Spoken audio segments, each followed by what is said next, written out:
Allah bize bir elac edin. Siz bilin Allah bize bir elac edin. Bizim çaremiz yoktu. Hiç şeyden imkanatımız yoktu. Bize Allah'tan ötü bize bir elden canmayın var. Çarem üzülüp əyildi. Mənim balamın işləyiblər. Mənim çarem üzülüb.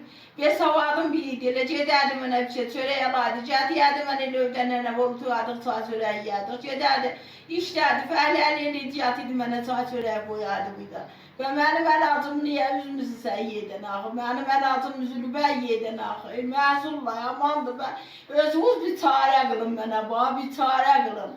Mənim çarəm üzülübdür. Mən elə dörtüklə yoğun olmuşam da mən. Lazım, mənə dedi, heç yana getməyin, dolanmayın. Ötkəcib etdilat da açıq aydaş. Məni niyə Allah dedin sən, anı məni qoymusan avara. Məni qoymaydın avara. Biz cəmci düşəndən qabaq dediniz ötüyəcək. Cəmci düşəş ötüymədiniz də. Dizlərlə ötüyəcək, heç şeyə deməcək, heç kimə deməcəklə ötüyəcək. Hanı və mən qalmışam çarəsiz axı.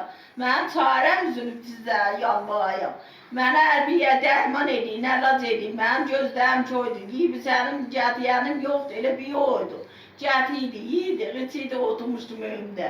Heç şeyə nə çıxıydı, nə mənim dədimdən heç şeyə çıxıb gedib. Belə gedərdi, fəhləli eləyirdi. Bir gün eləsəydi, cədiydi, çörək alardı, o nənə bal oturardıq, yerdik. Bir cavab versinlər, məsullar var.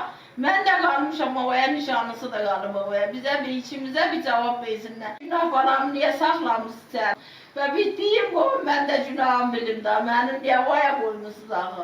Bir köy adam o da hər yerdən, Deyrandan belə, Dəvizdən belə dolanmışam, mən bir köy bəşəyim. Oturmuşam evdə, səhtiyə məğz eləmişəm, çarəm üzülüb, yerdən sizə ağız atıyorum. Axı, valla deyirlər də kağız alacaq, bir dənə kağız imzalasın, ötüyəcək biləsin. Mənim balam növbə bey günahı və belli edirlər.